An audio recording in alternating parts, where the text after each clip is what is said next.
Alors j'ai déjà trop parlé et le temps passe, donc je vais tout de suite passer la parole à Monsieur le Commissaire Piebalgs. Merci, c'est à vous. Thank you, Chairman.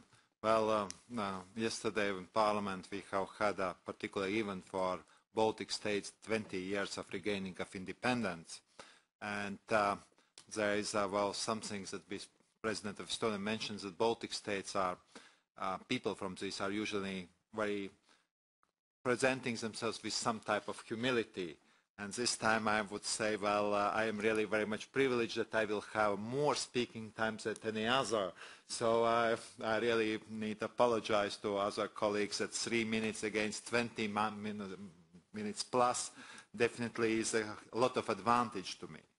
But even taking in 20 minutes, there will be only a couple of elements that I will be able to address during this presentation. And I would start saying that I believe that what we are presenting, it's a new chapter in the European development policy, because it's drawing on past achievements and making changes to build upon existing conditions for the better and efficient aid that makes more changes on the ground. So the agenda for change you have in front of you introduces a raft of important changes to how we do development policy, while at the same time building on the good things that have come out of our development policy and the European consensus on development in particular. The agenda is a result of a period of intense consultations and reflection in which you have all played your part. It is a solid blueprint to take us forward into a future in which we make a bigger and faster difference than ever before to the lives of people in developing countries. Forward into a future in which those people have the opportunity to pull themselves out of poverty. Forward into a future in which every euro we spend delivers more opportunities. Before I go on, let's take stock. I realize I am somewhat preaching to the converted here, but it sometimes does us good to remind ourselves why we do what we do and that the aid really does work. Now I know there are plenty of aid skeptics out there in the European Union as well who would rather see money spent elsewhere. But I think this is a very short-sighted approach. To them I would ask just this. What about the 85,000 female students who have been able to enroll in secondary education thanks to our support? What about the 5 million children who won't have to suffer the consequences of measles because we have helped get them vaccinated? What about the 31 million households now connected to drinking water? And I could continue on and on. I have learned that the aid we have given over past decades has made a real difference to real people. Whether in a hospital in Djibouti, or at a wind farm in Vanuatu, or at a veterinary laboratory in Afghanistan, I have seen aid at work with my own eyes. Every one of you knows that we still face huge development challenges. The green shoots of change are there, but we need to do more and nurture them. My pride in what we in Europe have achieved in development is tempered only by a sense of frustration that there is much more for us to do. More to get the world's poorest countries out of the cycle of poverty and onto the ladder of prosperity. More to prevent people dying needlessly and from being born into a life without opportunity. More to deliver better aid and get better, sustainable results. We have a duty to European citizens and to people in developing countries to get the most from our resources. Not only is that a good development policy, it makes good financial sense as well. And tackling the root causes of poverty and insecurity to give developing countries and their people the opportunities they deserve will open up opportunities for us too. A developing world freed from the shackles of poverty and insecurity and given the chance to grow will make for more prosperity and security all over the world. Put simply, investment in developing world's future is investment in our own future as well. As the Vice President of the World Bank, Mrs. Obiageli Ezekwesili, recently said, the world's economic recovery will need the economic growth that Africa is enjoying and can continue to enjoy. In short, world needs Africa. But be in no doubt, we can rise to these challenges, and we will. We have proposed a budget framework for the coming years that will enable the European Union to pursue its leading role on the world's development stage. Through Member States' efforts, we must meet our 0.7% of ODA target. Our task is to channel the resources available to us strategically, where they are needed most and can make most of the difference. The time is right for us to step up a gear and move into the fast lane. We have been doing well so far, but the capacity for us to build on our successes and do better going forward is there. We must also understand that the context in which we plan and act has shifted. For instance, a number of former developing countries have caught up with developed countries and even become aid donors in their own right. The Arab Spring has highlighted the thirst for democracy and for a brighter future. Yet, we continue to wrestle with a worldwide financial crisis that has left the most vulnerable economies even more exposed and put a strain on our own finances.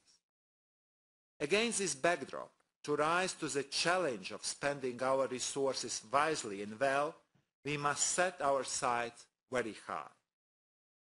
Being the biggest player is well and good, but I want us to be the best as well. And being the best means getting the work done efficiently and with lasting results. Our 12-point agenda for change has been designed to bring about the changes that will make our development policy the best in the world. Let me take you through 3 of the areas in which we hope to make this happen. I shall start with governance. Good governance is a key to a country's basic development and poverty reduction efforts. Reducing poverty for good requires robust and honest state institutions that are both able and willing to help poor people improve their standards of living and to provide them with public services, rights, and security. Likewise, democratic processes make the state accountable to its citizens, encourage transparency, and guard against corruption. Basically, they allow for constructive relations between government and people. So our development support should also be a spur to democratic governance and respect for human rights. It needs to offer incentives to democratic reform processes and at the same time actively support developing countries in making positive changes for the better. Think of development policy and governance as 2 sides of the same coin. On one side, development policy and action can help bring about positive improvements in governance. On the flip side, improvements in governance can play an often critical role in reducing poverty, including in this the crucial role of parliaments, civil society and NGOs is holding governments to account for their actions, even at local level. It is a role that needs strengthening and that we will support. It will therefore be a greater focus of budget support contracts in the future, and aid will be directed as a positive vector for change. Likewise, empowering women is a key to concrete progress on the ground. That being said, human rights are, by their very nature, universal. They form part of the human race's basic value set. As such, they should be defended regardless of their benefit to development efforts. So the governance is a key to basic development. Equally, however, countries won't pull themselves out of poverty unless they can find a way to grow. We have already seen proof of this, well, for example, in Timor-Leste, where EU assistance has been critical to the country's robust economic growth of about 35% over the last 3 years. Other remarkable results include lower poverty levels, 83% school enrollment, and a rise in life expectancy from nearly 46 years in 1990 to 61.5 years in 2009. So the EU aid really is a catalyst for growth and human development. Growth is first and foremost about the human beings who actually create it. We must do more to further human development. We must ensure that people are healthy, educated, and able to find decent jobs. And we must help countries set up their own social protection schemes. We will continue to focus, as a minimum, 20% of EU funding on health and education. And in particular, we will increase our focus on women, transforming the Gender Action Plan into a living tool and leading by example. Clearly, in seeking growth, our watchwords must be sustainability and inclusiveness. Growth that cannot last and only benefits a few in society will be of no use in spurring on development and poverty reduction. At the end of the day, our efforts on governance, growth and human development are all geared towards enabling the world's poorest to climb up the ladder of prosperity. In fact, I cannot stress the word inclusive enough. If projects won't deliver benefits to the wider society, we clearly should not and we won't support them. Some sectors in particular must be at the forefront of our push for growth. Sustainable and inclusive agriculture and energy feature highly in our agenda for change, and with good reason. No country has ever pulled itself out of poverty without first being able to feed its population. During my recent visit to the Horn of Africa, I witnessed at first hand the devastating consequences of hunger and malnutrition in a small children's hospital. Hunger and malnutrition kill. It's that simple. We must do all we can to enable countries to feed themselves. Likewise, no country has ever pulled itself out of poverty without first being able to secure its energy supply. The recent initiative of UN Secretary General, the High-Level Panel on Energy for All, on which I am proud to serve, has the aim of ensuring basic energy services for every global citizen by 2030. It is perfectly possible to achieve this with the necessary political determination. I, for one, am determined that it will succeed. Through robust support for agriculture and energy in our partner countries, we can help shield them from shocks such as scarcity of resources and supply or price volatility. The road out of poverty also involves creating a favorable business environment for the local private sector. We should explore new ways in which we can collaborate with the private sector to deliver sustainable and inclusive growth. One of the instruments could be stronger use of grant loan blending, which has unlocked already more than €20 billion in projects financing for EU development policy since 2007. Blending mechanisms help beneficiaries achieve easier and faster access to financing with appropriate conditions. We should further explore the leveraging options for our grant resources. Reducing poverty and achieving the Millennium Development Goals will only happen if we do everything we can to maximize the results. We have a number of avenues to explore to make our results count. Lending is one. Another is better aid coordination with others, especially EU member states, along with improved policy coherence for development. We already co-finance programs and projects and work through delegated cooperation.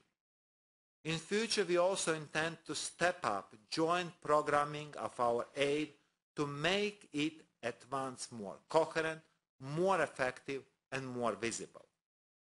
Simpler programming and better EU coordination can make for better planned, more transparent, and more predictable aid flows, the right recipe for more and better results. And then we have a budget support. We are launching our proposed new policy for budget support alongside our agenda for change, because we recognize just how important budget support is to implementing development policy, getting aid delivered, and achieving more and better results on the ground. There are no two ways about it. With budget support, we can address the source, not just the symptoms of underdevelopment, and provide a strong platform to engage with our partner countries in a broad policy dialogue on key development issues. In fact, budget support remains our preferred aid modality. The excellent results that budget support can deliver are there for us all to see. Take education in Mali, for example. Between 2002 and 2009, the gross enrollment rate for basic education rose from 64% to 81%, and the completion rate from 40% to 56%. Over that same period, the number of children in schools shot up from 1.3 to 1.9 million. Without the additional funding provided through budget support from the EU, it would have been impossible for the government to build the schools, train and pay the teachers, and produce the textbooks to achieve these very positive and sustainable results. We know that our approach to budget support has not been perfect. We have listened to criticism, analyzed our approach, and responded with ideas for improving and refining it on a number of fronts. For instance, the reference to contracts in the communication reflects the step change we want for budget support in terms of deliverables and mutual accountability. We will provide general budget support through these contracts only if our partners are on track with respect to human rights, democracy, and rule of law. Where conditions do not exist to permit the use of general budget support, sector budget support remains a tool that can be used to improve governance, and often it is the best delivery mechanism in a specific sector. Through budget support, we will also promote sound financial management, mobilizing domestic resources, and fighting corruption. This is crucial if we are to break the cycle of aid dependency and enable partner countries gradually to stand on their own 2 feet. Partner country budgets cannot come under closer scrutiny unless budget information is publicly available. We are committed to strengthening budget transparency by making it a specific eligibility criterion for budget support. Finally, back to results. Results matter. That's a fact. We agree that donors must do more to demonstrate the results of development cooperation. With a common results framework, the EU and its member states would be speaking with one voice to explain what development cooperation is about and what results have been achieved. We would be making our results more visible, boosting aid transparency and improving the coordination process. And we would be making ourselves more accountable. Mutual accountability is the focus as we approach the 4th high-level forum on aid effectiveness in Busan. This tricky process will prove worthwhile if it focuses minds and action on the sustainable results. Ladies and gentlemen, one last thought. Last year I visited Uzbekistan and learned about the project funded by the EU in cooperation with UNICEF, which by providing information and training for women's health has brought about a huge drop in infant and maternal mortality in Uzbekistan. Of course, my first reaction on hearing this good news was, this is aid working in practice. And the second reaction was, if we achieve this kind of change for the better in Uzbekistan, why can't we achieve as much, if not more, elsewhere? And the answer definitely is, we can. Armed with a more strategic, up-to-date development policy and new approach to budget support, we can now set about doing more, doing better, and replicating success. You have helped shape the agenda for change. It's your agenda, I hope at least, as much as ours. We hope you will embrace it. It's about doing our best for our partner countries in the developing world and making change for the better. In doing so, we will be investing in everyone's future. The 2 communications we are launching today are a call to action. I am really ready to take up that call. I hope you are too. Thank you.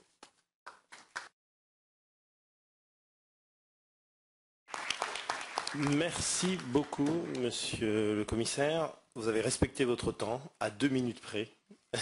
C'était bon. Bon, alors on va avancer et je vais passer la parole à Simon Maxwell de ODI, Overseas Development Institute. C'est à vous, Simon, pour 10 minutes tout rond. Merci. Let me begin as you might expect, but this is more than a routine acknowledgement, by thanking you, Commissioner, for your leadership in this area. I think it's an interesting question what we expect of our leaders. We want the vision, we want the rhetoric which inspires us, and we also want the practical action which will deliver change. And sometimes with leaders we get one of those 3 and we don't get the other 2. I think in this case we have a very good chance of achieving all 3, and I want to thank you for that, because it is not an easy job.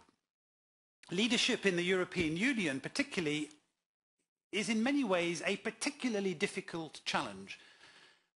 And the way I think of what you've been trying to do is that you're standing on one side of a valley and you have to get across to the other side, but between you and the other side there are a number of rivers. And the rivers contain wildlife of some kind or another. Sometimes they are gentle goldfish, sometimes they are piranhas, and you probably don't know which are the goldfish and which are the piranhas until you notice that your leg has been bitten off as you try to cross the river. This process has already been going on for something like a year and some months, and will go on now for another 7 months until the Council approves and the Parliament approve the final policy, probably not until May next year. So this river that you're crossing is very, this valley you're crossing is very wide, and the rivers are numerous. First you've had to negotiate the Commission, because these papers don't come out until all members of the College have agreed them. You have to satisfy the Member States, all 27 of them, any of whom can provide obstacles on the road. You have to satisfy the Parliament, which also has many different interests, and you have to satisfy the recipient countries, the ACP and the others, all of whom are demanding. And then, the deepest river and the one with most piranhas, you have to cross the river which contains the NGOs and the academics, who have strong views, as I'm sure we'll hear. So it takes a brave person, woman or man, to set out on this journey, and a very, very determined one to succeed and take us successfully to the other side. I think you've begun to do that. But understanding the nature of that challenge also gives us in the room a responsibility to make sure that the comments we make, if you like, are constructive and help to achieve the final mission, and not simply to undermine the process by asking for more and more things to be added in and for the programme to become more and more of a Christmas tree. We will see in June, after the Council has approved the document next May, whether the document is the same as the one we have today, or whether it is significantly different. And there is a real risk that on a number of themes in here there will be erosion rather than accretion during the next 7 months. Now, there are 4 key new themes that we've pulled out of the report, and I think all of those the Commissioner has mentioned, bar one. First of all, good governance, conditionality linked to new forms of budget support with the word contract in the title. Understandable and necessary, with 1 or 2 pitfalls to worry about how conditionality will be implemented and whether we'll be able to use the mutual accountability procedures embedded in the Cotonou Agreement in order to make sure that we are not arbitrary in our use of the instruments that we have. Secondly, I applaud, and I'm sure many do, your renewed focus on growth, and particularly on agriculture, but actually even more so energy. And I want to take the opportunity to congratulate you on being nominated to Ban Ki-moon's new panel. You know, and I might come back to this in a minute, we're in the middle of a new industrial revolution stimulated by climate change and the reactions to it. In Copenhagen last week at the Green Growth Leaders Conference, the recurrent theme was disruptive innovation. The search for new technologies and new business models that will revolutionize not just energy but many other aspects of life, housing, transport and so on. The real risk is that developing countries will be excluded from this new industrial revolution. The real opportunity is that they will partake fully in it in an inclusive and sustainable way. If we sit back, nothing will happen. I think you've put us on the road to making sure that is not the case. Thirdly, differentiation. It's important to say that although 72% of the poor live in middle-income countries are middle-income because they have more money than low-income countries. And in the end, whatever else aid does, it transfers money from rich countries to poor countries. And I think we have to ask very seriously how much aid we want to be giving and how much the countries want aid when they have aid programs of their own, substantial foreign exchange reserves and so on. We've been going through an agonizing debate in my own country about aid to countries like South Africa and India and China and many others in that category. Finally, the topic that you haven't mentioned very much in your speech, Commissioner, is the joint programming, the need for us to act as one. I think that is a topic that we'll come back to, but is particularly controversial among some among some member states, but there are real costs to the proliferation and the duplication of agencies that we have at present. Now, have you finished? What do I hope you'll do between now and next May? I think there's some unfinished business in this document. I love it that it's short. I applaud the Secretary-General for insisting that no document should be longer than whatever it is, 12 pages. But there are some details still to fill in. I think it's fine to say that some countries will receive more aid than others, but I'd like to know which countries will receive less and how much more. It's fine to say that more will be spent on growth and energy and agriculture and perhaps less on some other things. One of these days you will have to tell us, I think, how much more and how much less. Of course, all this is very difficult to decide until the multi-annual financial framework has been decided, so there is a kind of Rubik's Cube puzzle to be solved here. There's also more to do on policy coherence for development and on joined-up thinking. That's the point I want to finish on, Eric, if I may, just have another minute. As you've looked around the world in planning this change of course for us, and as we look around the world today, what I think we see is that there are forest fires burning in almost every direction we look. Certainly, looking in every direction outside this building, you will see the barbed wire ready for the council meeting at the weekend. And I'm sure that any demonstrations will be peaceful and constructive, but we should not ignore the fact that there is a global economic crisis on our doorstep, that it will affect the prospects for developing countries, and that many people are likely to be made poorer as a result of the adjustments that will be necessary. There is a core crisis to do with continuing poverty in the world, and that's what drives all of us.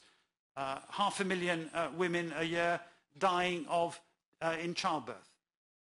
500 million children out of school, 10 million children who are undernourished with hugely increased risk of a death and illness during their adulthood. These are unacceptable numbers, as the Commissioner has said, and they are the prime motor of everything we do, but we have to engage in a different way in middle-income countries. In 2008, we had a food crisis. In 2011, we have a food crisis. The wholesale price of maize in the summer, in July, in Kampala, was 122% higher than it had been a year previously. 122% increase in food prices when people spend 80% of their income on food. That is a sure pointer to malnutrition, illness, and even death. The food crisis is, of course, about Somalia, but it's about many other things as well. Climate change. Nobody now thinks, or nobody privately now thinks, that we can hold climate warming to 2 degrees. We have to learn to adjust to a world of 4 degrees, a creeping crisis and associated, as I've said, with a new industrial revolution. And finally, the interaction between food and land and water, the theme of the new European Development Report, which is being edited and led by my colleague Dirk Willem te Velde, coming out later this year, absolutely forcing us to confront the planetary boundaries of the Earth we live in. These are not trivial issues, and they have 2 things in common. The first is that these forest fires, these burning platforms, these huge global challenges that we face to the well-being of developing countries, but also to our own welfare, those huge challenges cannot be solved by aid alone. They are challenges which require joined-up thinking across the European Commission, involving, of course, aid, but also our trade policy, our migration policy, our agriculture policy, our climate policy, and many others. We look to the Commissioner on Development to be our leader in that area, to be fighting for developing countries, to be fighting for inclusive development right across that board. And the big challenge, and I think the challenge we will want to be held accountable for tackling, lies in that territory of these big global problems. We have a responsibility as those interested in EU development cooperation to have these real-world problems at the heart of what we do. That's what the results agenda means. Results means, of course, having people living less in poverty and managing to achieve better livelihoods for themselves and their families, but it also means having a secure and stable environment in which we can deliver those goods to people. So we have a responsibility as EU actors and as leaders. We want to be held accountable for those things. Actually, we want you to be held accountable for them as well. And I hope what we can do in the conversation later on this afternoon is to focus not on the micro detail of these 2 excellent communications, both the budget support and the agenda for change, but try to understand what we can do to support the leadership in delivering serious momentum beyond the rhetoric, beyond the practical proposals that will make a difference at this global scale. Thank you.